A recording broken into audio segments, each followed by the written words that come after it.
பேரை கெடுக்கிறீங்க? எதுக்கு அவரை பேரை கெடுத்து இப்படி வந்து குடிசேறு பண்றீங்க? அவரும் ஒரு மனுஷன் தானே, அவரும் அரசியல் குரல் தானே. நீங்களே வந்து ஆட்சி ஆளணுமா? நீங்க ரெண்டு கட்சிக்காரனும் ஆட்சி ஆளணுமா? ஏன்னா எதை இருந்தாலும் கொண்டானே உனக்கு ரெண்டு கட்சிக்காரனுங்க தான் எனக்கு பொறுப்பு. சரியா? அன்னைக்கு வந்து செந்தில் பாலாஜிக்கோசரம் போனேன். டெல்லி பம்பாய் என் திருநங்கே கேட்டாங்க, ஏன்டி டீ குடிச்சேன்னு. செந்தில் பாலாஜிக்கோசரம் டீ குடிச்சேன். நான் அப்ப இருந்தேன். என் குடும்பத்துல 1000 பேர் எங்க வீட்டுல 1000 ஓட்டு இருக்கு. ஆனா வந்து இந்த வேலை செய்யக்கூடாது, இந்த துரோகம் பண்ணக்கூடாது. நம்மளே ஆளணும், நம்மளே நிலைச்சிருக்கணும். நம்ம வந்து நாட்டுக்கு இது பண்ணணும், ஏமாத்தக்கூடாது, நாட்டை ஏமாத்தக்கூடாது, மனசரை ஏமாத்தக்கூடாது, நல்லதை செய்யணும். எதுக்கு விஜய் வந்து அப்படி இது பண்றீங்க? எதுக்கு விஜய் பேரை கெடுக்கிறீங்க? அவன் என்ன பாவம் பண்ணா சொல்லுங்க.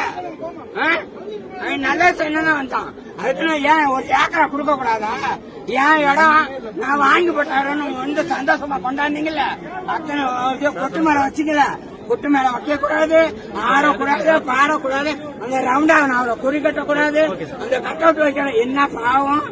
என்ன நீங்க ஆட்சி ஆளணும்? நீங்க என்ன அப்படி ஆட்சி நடத்துறீங்க? என்ன மக்களுக்கு நல்லது செஞ்சுட்டீங்க? என் பிள்ளைகளுக்கு, என் குடும்பத்துக்கு 10 பேர் பிள்ளை பார்த்தாங்க, என்ன நல்லது செஞ்சுட்டீங்க? திருநங்கை என்ன நல்லது செஞ்சுட்டீங்க? நல்லவங்க மாதிரி நடிக்கிறீங்களா நீங்க? இப்ப வந்து விஜய் வந்து கெட்ட பேர்